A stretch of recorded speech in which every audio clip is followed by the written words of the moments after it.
And welcome to the Flipside webinar series. So basically, Flipside is a panel discussion on sharing lessons from great books that we have read. So my name is Fulel Taha. I'm an inspirer at Pick a Book, and I will be your moderator this evening. So we have some amazing panelists for today, right? Before we introduce them to you, let me first tell you a little bit about a global movement called Pick a Book, which is basically for readers, right? Now, I have asked this question from several people. So the question is this, right? How long do you take to forget a book?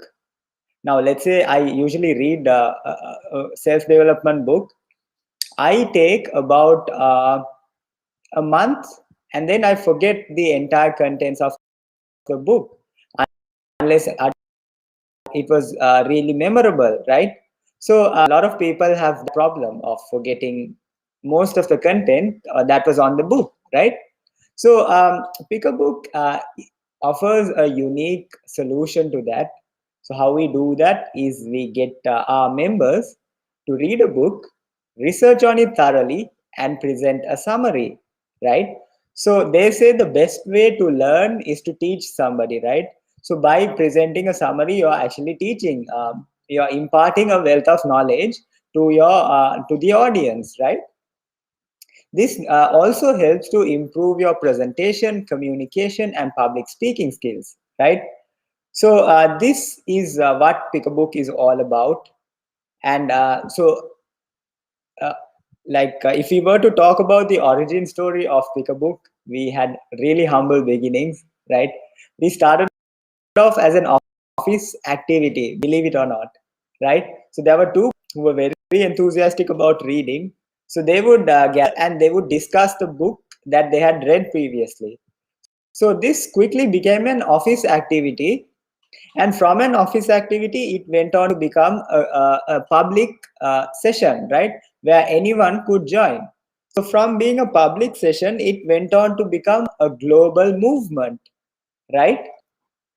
So with massive public encouragement, Pick a Book gradually widened its roots and expanded to being a global movement, right?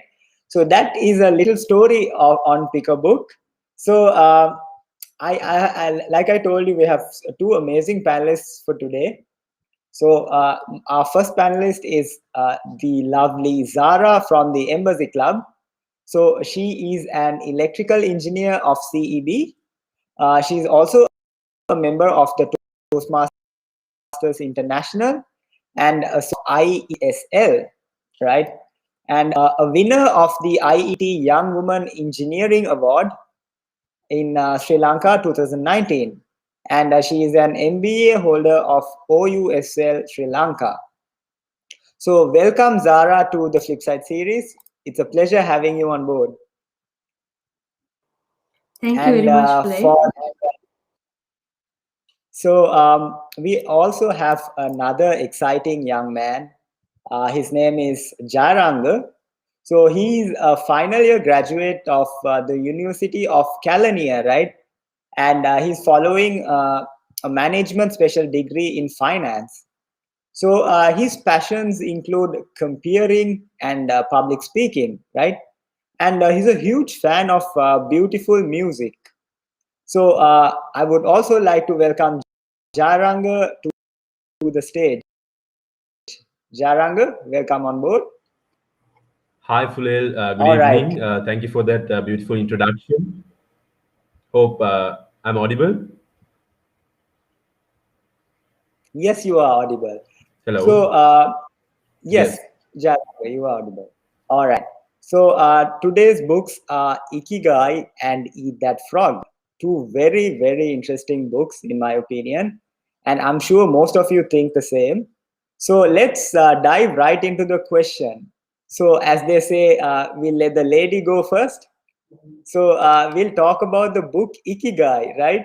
So Azara, what exactly does this term Ikigai mean? Am I audible and visible? Yes, Zara, you are. You see, this is Iki. The symbols for Iki. Iki means life. And this is guy, or the symbols for guy. So guy has actually two meanings. The first symbol, it means lead. Lead. This is the symbol lead. Lead. And guy, the second symbol is beautifully. So basically the meaning is your life has a purpose. So living your life's purpose is ikigai. So if you can find your life purpose and you can live your life purpose, I think it will serve the purpose you have come into this world. So I think all of us deserve to find our ikigai and live our ikigai. I hope that explained this question. What an awesome way to answer that question. I didn't know it was a combination of two words. So that's new information. Although I've read this book, I didn't know it. So thank you for the answer. So to talk about a little bit about Eat That Frog, basically, we have Jayaranga. So Jayaranga, this book, Eat That Frog, it's a very unusual name, Eat That Frog, right? So can you tell us a little bit about what this book means?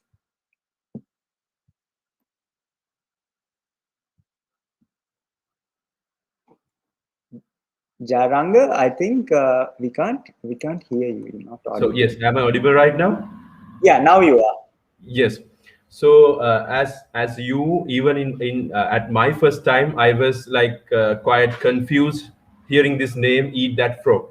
So the name indicates, so there's an old saying that if you eat a live frog every morning, then you have a feeling that you have done the most embarrassing task that you have to do every day. So the Eat That Frog meaning, the book, it reflects the like picturizing a frog as well. So it means that if you have to do if you have a task which is most important and most terrible, which you don't like to do at all, but it's the most important task you have to do in order to achieve your dreams and the biggest goals in your life, every day we have those kind of tasks in our to-do list. So Eat That Frog, in the sense, we have to do that hardest and the toughest task first, then only we can proceed with the other tasks which are in our to-do list. So it simply reflects, the frog means the most hardest and the most important task that you have to do. You have to eat it first early morning, then you will feel free to do the other task. Yes. All right.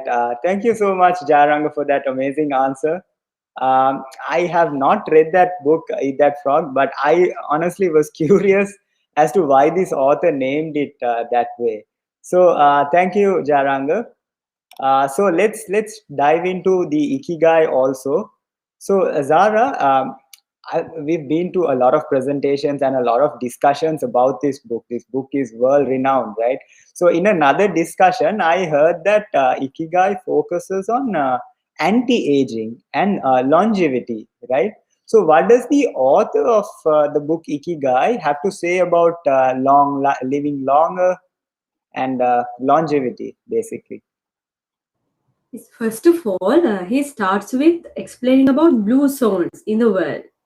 There are like 5 areas in the world in several countries that are called blue zones, where people tend to live longer, like over 100 years old. But it's not just that, they are not going to be bedridden or anything. They are going to live their life with activities on a daily basis as healthy people up to 100 or beyond 100 as well. It's called super centenarians.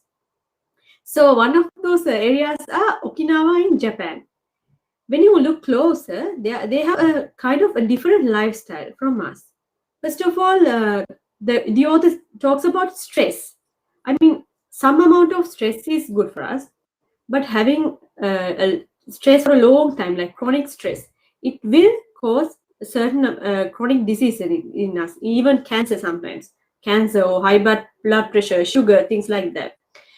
But the Deal is, if you want to stay healthy and live longer, you can have healthy amounts of stress, not in long period, but healthy amount of stress that will help you to achieve your tasks.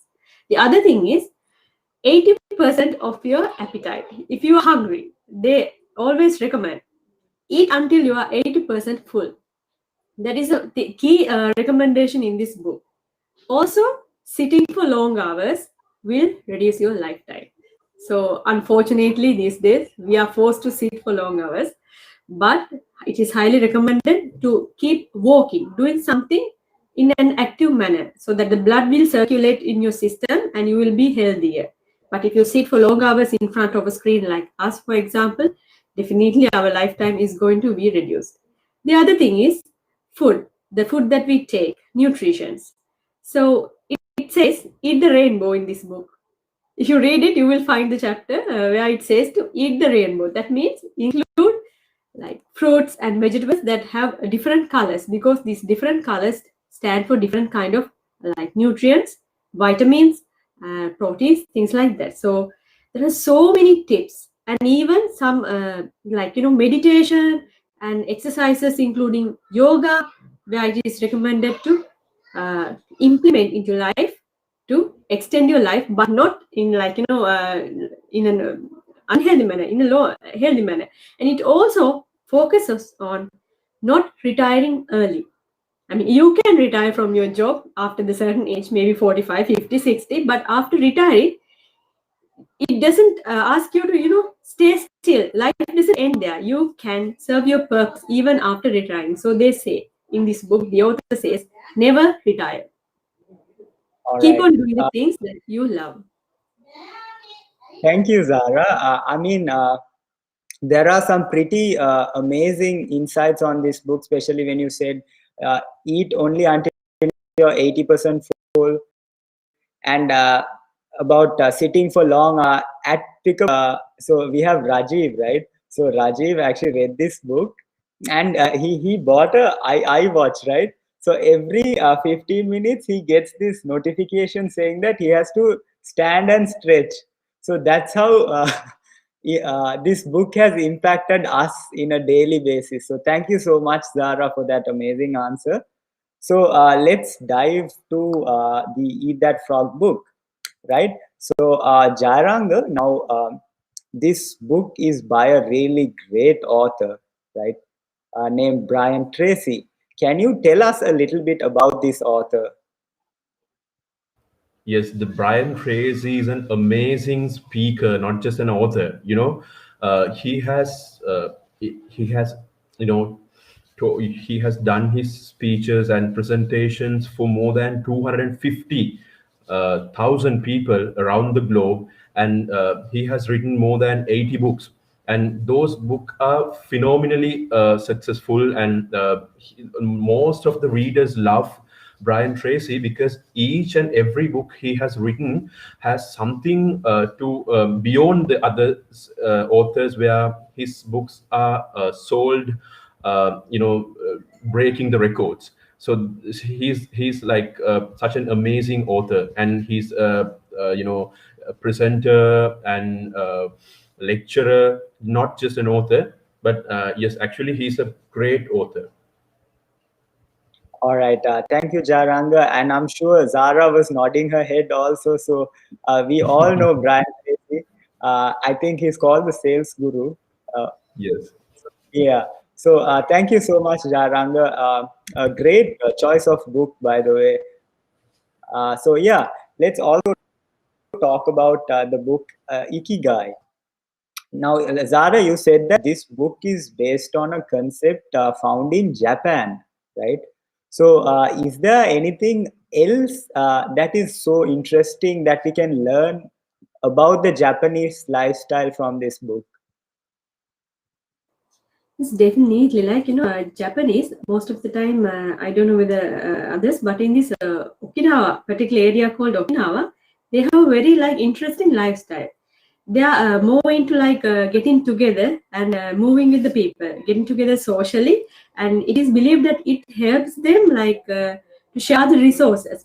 So it's not a very rich area like, suburbs and over town area, but it's a village area. But the resources are scarce, but they share their resources, and as a society they have got together, and they are like very active socially.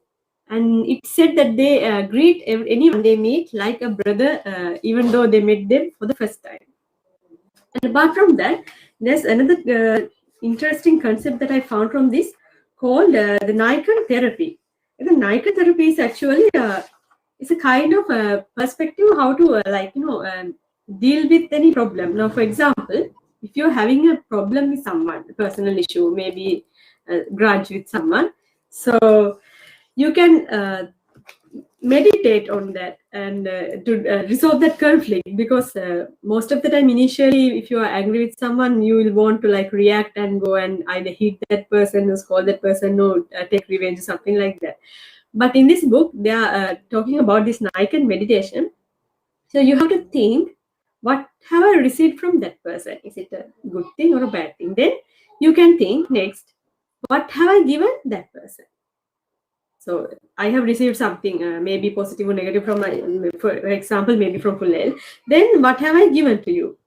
Finally, what have I caused to that person? Problems. What problems have I caused to that person? That means initially, I mean, you can think in their shoes rather than your shoes. Now, someone might be feeling hurt by yourself, what you did. So instead of going and making the conflict worse, you can resolve the conflict quickly by using this technique. So most of the time, even in Buddhism, it is believed that they tell that wiring nahi wiring veran, wiring no samsade. So similarly, if you go and take an eye for an eye, it will go on like a circle. So you can end that by using this Nikon therapy or Nikon meditation. That is one thing. And if I'm not taking your time, there's one thing called Wabi Sabi. Wabi Sabi, I think I'm pronouncing it correct. It's like finding the beauty in imperfect things. Most of the time, the Japanese, when something is like not imperfect or broken, most of the time they mend it and use it again. You might have seen that there's a story about mending broken broken vessels with gold and things like that. The Japanese do that because they believe that there is beauty in imperfection, in broken things. Wabi Sabi. So there are so many beautiful concepts in the book. I don't want to tell everything and ruin it for you, but I do encourage you to go through this at least once and get to know these interesting concepts. All right. And that was a beautiful answer indeed, with all those therapies and concepts, especially Wabi Sabi. I mean, what a beautiful concept, to find perfection in imperfect things. So thank you so much, Zara, for that amazing answer. So Jayaranga, my next question to you is, this book has 21 chapters, right? So what was the most interesting chapter for you?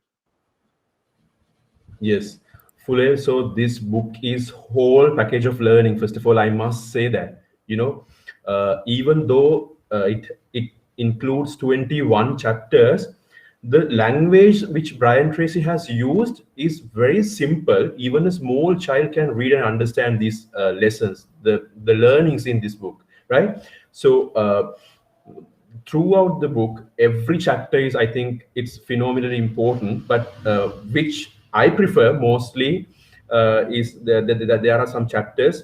So there are a couple of chapters which are good, extremely good for me, because as a person, I developed through reading those chapters and the learnings that I got from those chapters.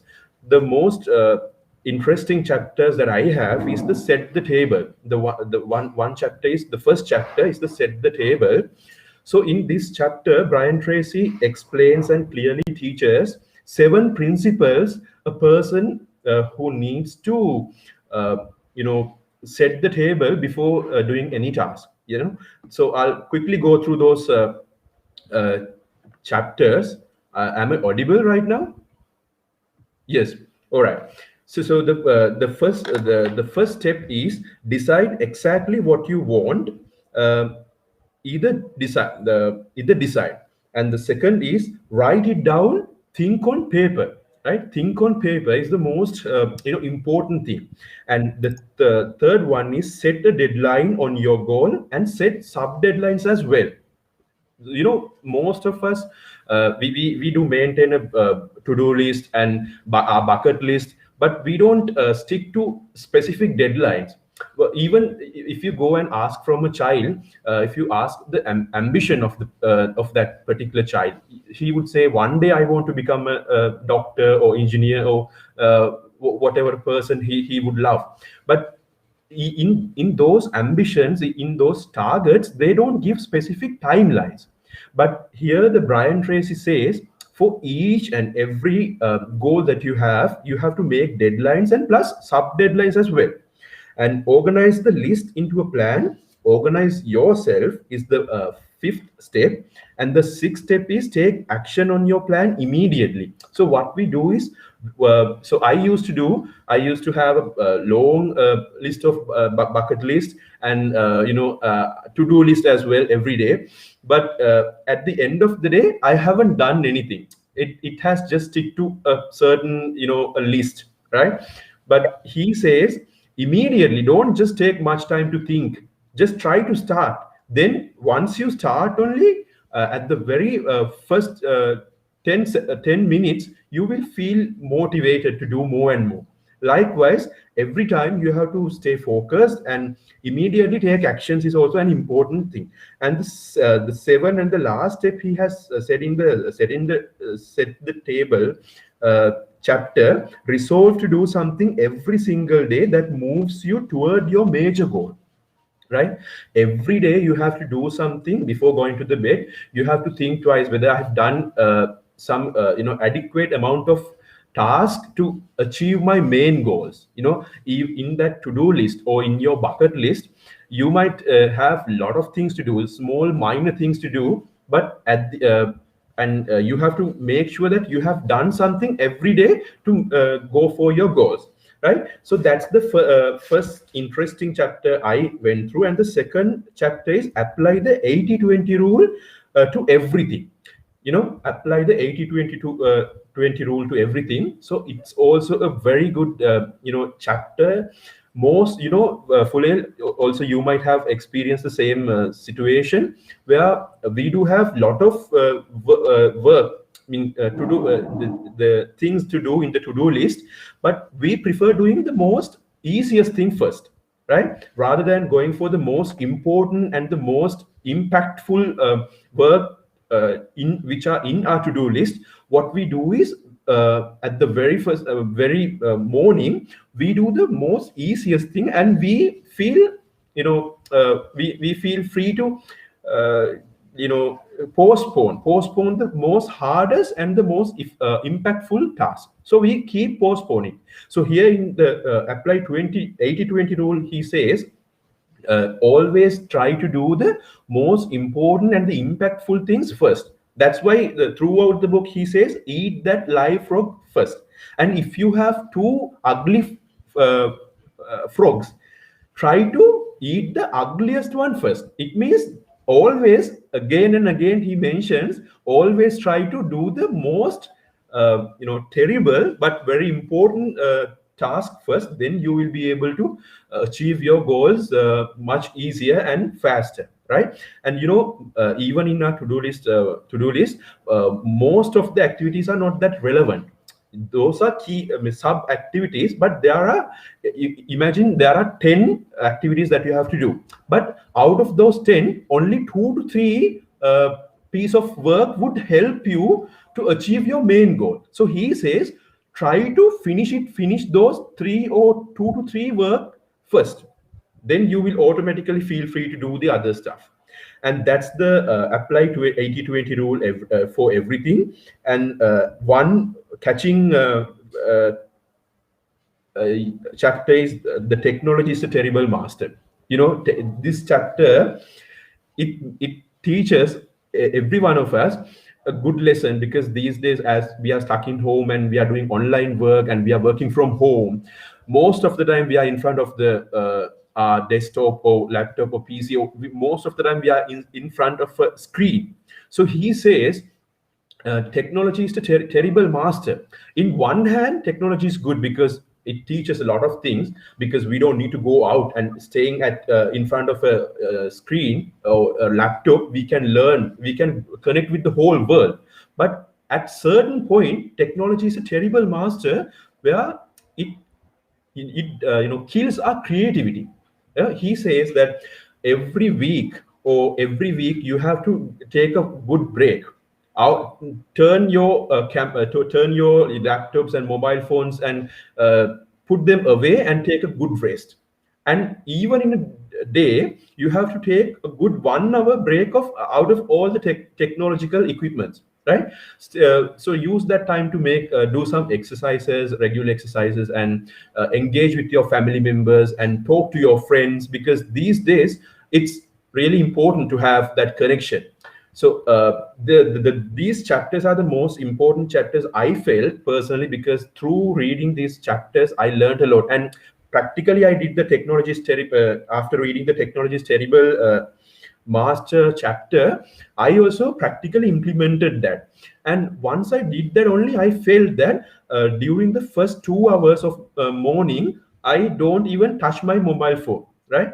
I directly do the most ugliest and the most hardest work and finish it off. Then only I check the messages. Then while I'm doing that, I felt that there's something beyond the learnings. I practically felt that it's a good habit, and it that gives some free time to think more, and that then only our creativity comes, right? So these kind of small learnings, and I just read only 2 to 3 chapters, but the whole 21 chapters are enormously good, right? So try to read whole chapters, because that's the book is very small, tiny, right? But it contains a whole package of learning. Over to you. All right. So for those of you who didn't know why Brian Tracy was so great, there you have it from Jayaranga's answer. It's because of these amazing principles. And Jayaranga, one thing that was really interesting to me was the fact that you don't take out your mobile phone the first thing, like after you wake up. And that requires tremendous discipline, if you ask me. And that is really impressive, Anga. So and Yes. the principles were really important, I thought. So thank you so much. So Zara, let's dive into your book as well. Now there are some great tips for life in general, right, in this book. Can you tell us or maybe take us through some of them? Okay. So have you heard about flow, both of you? Flow. Yes. When you do something, when you getting lost in that process, it's called flow. You can see that in kids most of the time when they start doing some activity, they are lost in it. They can't hear or see anything around that us. So similarly, how do you find the flow in the things you do? So there is some great seven tips. Called it's actually called the Schaffer's model. So first of all, it's in the one of the beginning chapters. Yes. So the first thing is you have to know what you're doing. You have to have the good idea about what you're doing. I mean, if you don't know what you're doing, then you can't find flow. Second thing is you have to know how to do it. So that means it's not they say that if you need to find something very interesting to do, it has to be like in an intermediate level of challenging. It shouldn't be very challenging or less challenging for you. It should be somewhat challenging, and you should know how to do that and what to do. Third thing is you have to know how well you are doing. Are you doing it in a good manner or a worse way? I mean, do you have to improve something? So you have to know where you are standing next. Fourth point is when you get to know how well you are doing, fourth point is you have to know where you are standing. And you have to know next what to do to achieve that level of skill or knowledge to do that particular task. Fifth one is you have to analyze your challenges. What kind of challenges will you face in doing this task or process, or even acquiring those particular set of skills or knowledge to gain that particular level of skill. Sixth one is significant skills. So what kind of skills you need? So there are challenges. There is a position, you are here now, position A, you want to go to position B, and there are some challenges. So what are the skills you need to go to that position? So you have to analyze the skills. 7 is distractions. You have to eliminate your distractions. So just like Jairanga said, so if you're always looking at your mobile phone or distracted by the emails or other things, then that means you are not going to achieve flow. So to achieve the flow, you have to, first of all, know what you are doing, know how to do it, then know how well you are doing it, and know where you are standing, know where you have to go, and study those challenges, skills, acquire, and what are the skills to acquire, get them, acquire them. Either you learn a video tutorial or read a book, something like that. And finally, you eliminate your distractions in the background so you can achieve your flow. So this is called the Schafer's model. This is one important tip in this book. All right. Thank you, Sarah. I really like the fact that they mentioned, it doesn't have, it can't be too hard and it can't be too easy. You just need to find that sweet spot where it challenges you in some way, right? So thank you so much, Zara, for that amazing answer. Now, Jairanga, moving to your book. Now, there are, like you said, there are so many principles mentioned in this book, right? And you talked about practically implying them, right? How has it helped you? Yes. It has helped me because I'll say like this, right? I just started my career life. You know, I was just an undergraduate. I'm just an undergraduate before. Now I just started my career life. Then once I entered to the corporate sector, only I got to know how important to prioritize the work and write down the write the goals and objectives on a paper. That's the most important thing.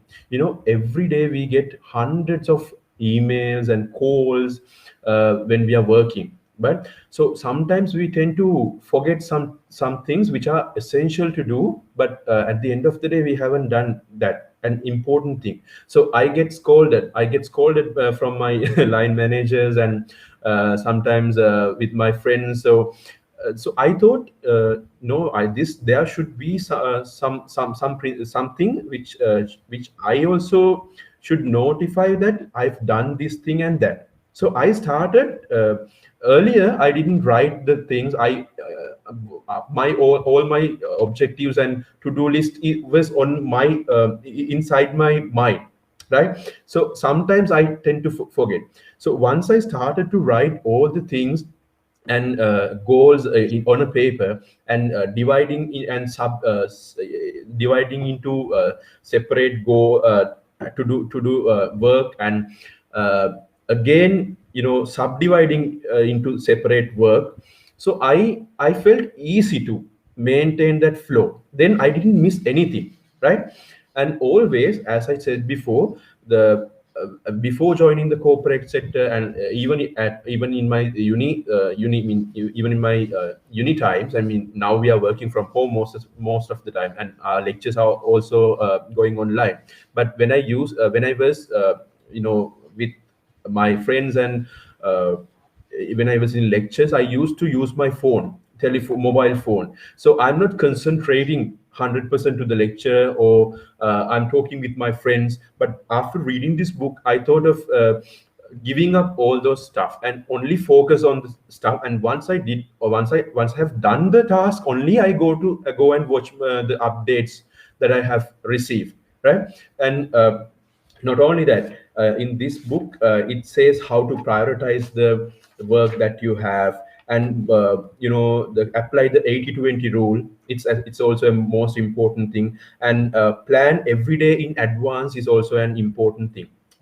So before going to the bed, I'm trying to remember and write down the most hardest one. And as soon as I get up next day early morning, I do the most hardest task first, right? I'm eating that frog, the ugliest frog. I'm eating that frog. So then I feel I felt that personally. I felt that it's the most, I get a feeling where throughout the day, once I've done that work, I feel relaxed. Earlier, my mind was kind of a demon's forest. I was like uh, running here and there. I couldn't even, do all the stuff that I needed to do. But after reading this book, I'm in the way of that discipline. I'm that. You have to be that discipline if you need to achieve your goals, and the goals should be specific. So those are the things that I practically use, and still I've not yet incorporate all those learnings to my life. I'm small steps, once a time. Small steps would lead you to a great future. So step by step I'm learning, because I as I told you before, this is a whole package of learning. Even a small child can understand the things. So those are the good things that I practically implemented to my life, and I thought those are really important, and I'm feeling that. Jaranga, you actually made me want to read this book. Don't you think, Zara? This Yes, principle. you I have must lot read of that. other talks to it. Yes. So, yeah, thank you so much, Jaranga, for sharing that with us, and how it has helped you. So, Zara, I have one final question for you. I know, like when people ask you what is the most key takeaway from that book, especially from a book like this, because you know there are so many key takeaways. So, can I ask you, what is your key takeaway from the book Ikigai? Actually, it's very special because it comes to the last chapter. The last chapter, there are 9 chapters, and the last chapter is about resilience. Resilience, not only how to face life's challenges without letting stress, worry, and age you. So I think no one has ever like gone through life without a failure or a challenge or something that brings them down. Every once in a while, all of us now, especially take this situation. Who thought that COVID will like impact us to the point that we are living in uncertain times. We will never know when we are going to be the next first contact or the positive person. So this is a setback in our lives. But should we allow that to drag us down? No. We have to be more resilient. Even though this is bringing us down, the Japanese are a very strong nation. If you see, even during the Second World War, Nagasaki and everything were destroyed, but they came back stronger, even better than they were before. So there's a huge lesson that we can take from the Japanese. Similarly, in this book also they bring a lot of examples. So this is the major thing. Not only should you find your life purpose, but you should be resilient, because life is not going to be a bed of roses. It's always going to be challenging. You always have to climb a mountain or face a challenge, problems, obstacles on your way. But maybe physically, maybe mentally, you do not know. Every one of us, your problems are different from mine, but my problems, I feel they are bigger. Because personally, for me, my problems are bigger. Personally, for you, your problems are bigger. But how can we not allow this to bring us down? How can we overcome this? So there are so many techniques in this, they have given the examples of the even the not only the war but the earthquake in Fukushima Daiichi. You remember Fukushima Daiichi? They had an earthquake. So this is a good lesson for me as well. I'm now dependent on one income, but it's always better to have at least an option. Have a plan B. Try to have a plan B. Or in the back of your mind, know what you can do if something goes wrong. What are you going to go and do next? Is there a plan B? Is there an option B? Do you have anything to do? Okay, next. Small risks. You have to always take calculated and small risks in your life. So don't go and do stupid things, but obviously if you can take that risk, if you know you have in it, and it is calculated, I mean, you know how much you are going to lose by taking that step if it goes wrong. So calculated small risks. Third one is get rid of the things that makes you fragile. Now, you know, sometimes we all have our weaknesses. So some things make us fragile. So it's all in us, within us. Emotional attachments, maybe, or maybe addictions, things like that. So if there is something in your life that makes you fragile, identify that weak point and try to eliminate that. So the first thing is, as I said, have a backup plan, take calculated small risks, and finally eliminate your weak points or the areas that make you fragile. So that is my key takeaway from this book. So I think it will, like, you know, you have to read this. It is just like a summary that I gave to you, but you have to read this. This is very easy, just like Eat That Frog. I realized that after Jayaranga said, this is also very easy to read book. Nothing very, you know, the language is simple except a few areas where the Japanese terms are used, but it's explained as well. So you can, I mean, keep it in your bag. Wherever you go, you can carry it with you. And if you have some free time, you can just flip through the pages and you will gain a lot of wisdom, believe me. Over to you, All Julian. right. Thank you so much, Zara. Wow, And I also want to start reading that book, Zara. I think, yeah, wonderful book, and you wonderfully explained it. Thank you. Thank you. Same to you. I really enjoyed your explanation. Yes. having read that book, I really think you did the book justice, Zara, by explaining the most important lessons from the book. So thank you so much, Zara, for that amazing answer. Let's dive into Jaranga's question. So this is actually out of the book, right? So like earlier when I was having a chat with Jaranga, he was saying that a few years back he was not a reader, right? Now he has taken up reading, and now it has changed him in many ways. So I would like to ask Jaranga now, how exactly has this change, reading habit, changed you as a person? Yes, of course. So actually, to be honest, I was not a reader at all, but I knew that it's a big, gray area in my life, in my personality, where I am lack of knowledge. com- uh, I'm not saying that comparing is good, but I've seen a lot of my friends who are reading books. They have a good knowledge of, they have a sound knowledge of different several areas where we are stick into a certain level of, certain area. We do have only that knowledge, but the people, my friends who are reading books, they have a vast knowledge, and the vocabulary that they use is pretty nice.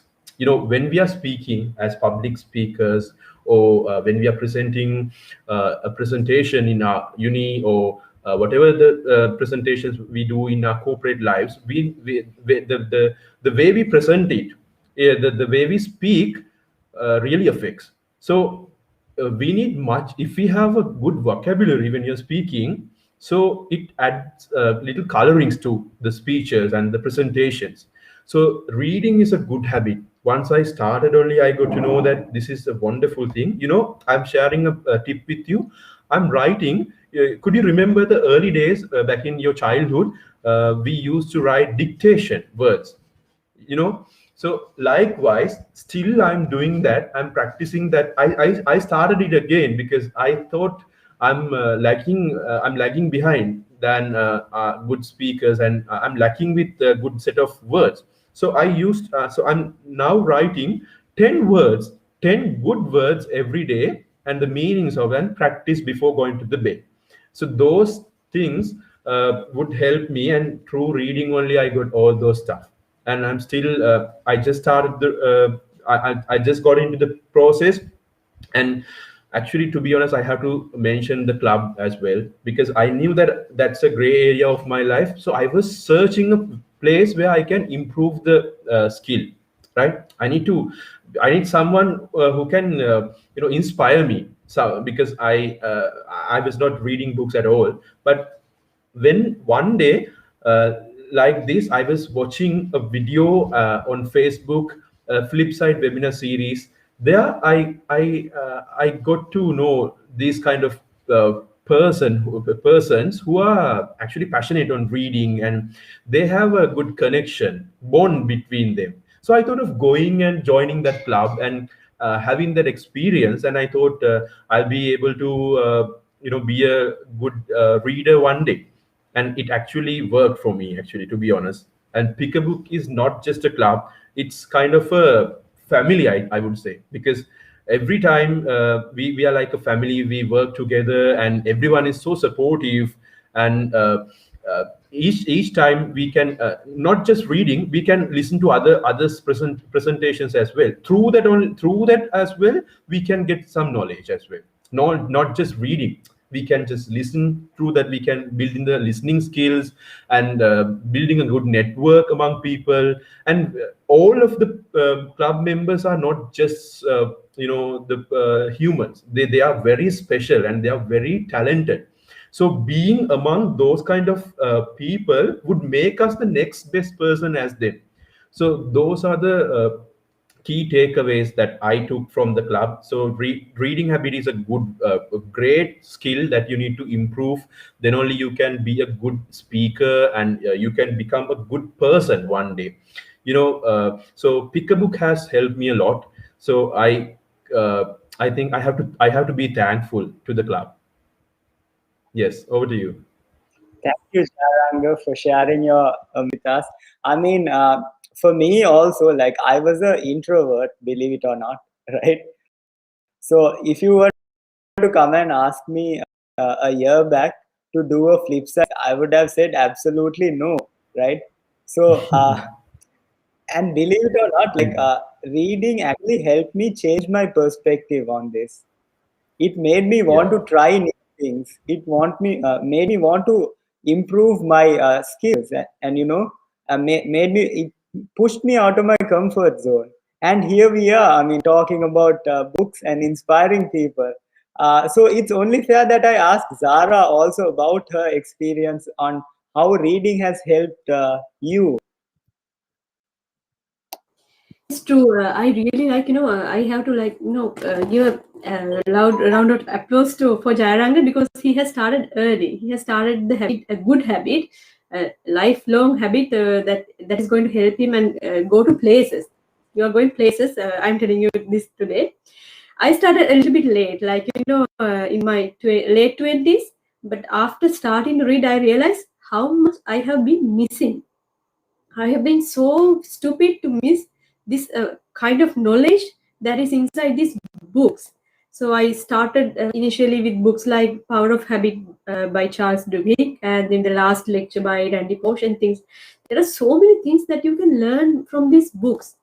And these things, they are not taught in our schools, they are not taught in our universities. These things are like life lessons.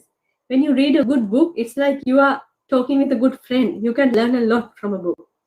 And add Pick a Book to that. You not only you get to read awesome books and learn about awesome books, you meet awesome people. I mean, I met like amazing people who I can, I literally idolize them.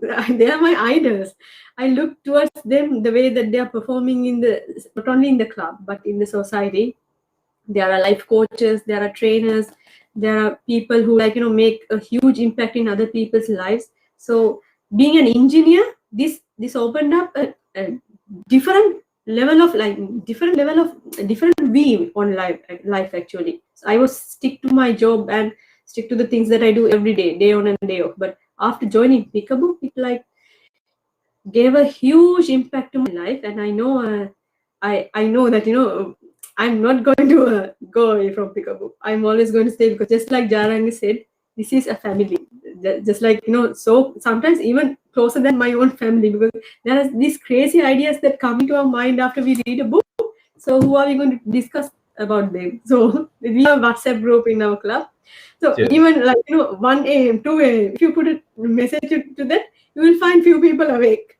and ready to talk about that. I mean, concepts in that you find in these books, different concepts, models, and it's very like very impactful in a positive manner, and it will change your life truly, because when you join a club, it's not like you are reading alone. You get a huge impact, because you can talk about and you can get their knowledge, their experience, their stories, their ideas, which is definitely much better.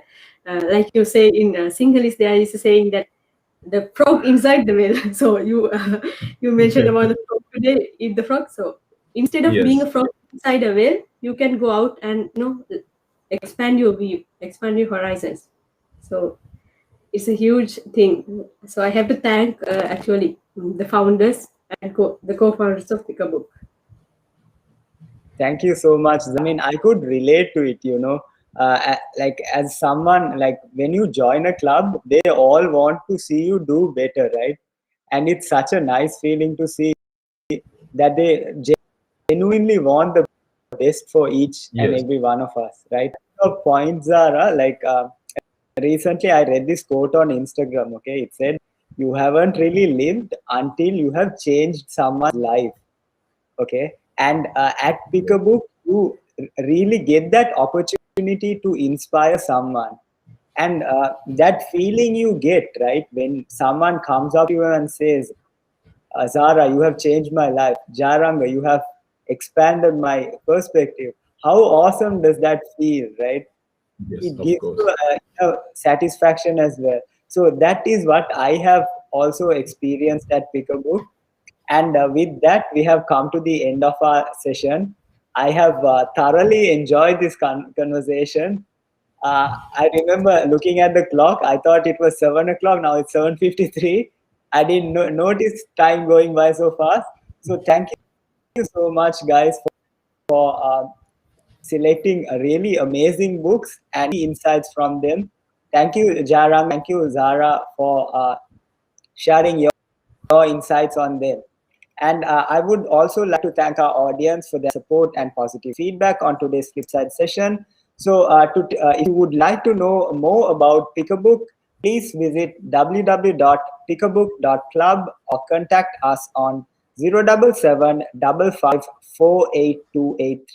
I will repeat our website, which is www.pickabook.club, or contact us on 077 So with that, we'd like to wrap up the session. Thank you so much So, again so, for. uh, so before winding up the session, I have to thank you, Fulail, because throughout this session, you were like kind of an inspiration for us to make us talk. Isn't that Sarah? Yes. So, Sarah, I'll probably True. definitely read the book Ikigai for And sure. I will hit that Yes, frog for and sure. thanks for the audience for listening us. Yes, over to you. Thank you so much, guys. It's a really nice feeling when you hear someone. The inspiration is great. So thank you so much, guys. Take care, and we'll see you in another flip side, hopefully. Good night. Stay safe. Good night. Stay safe.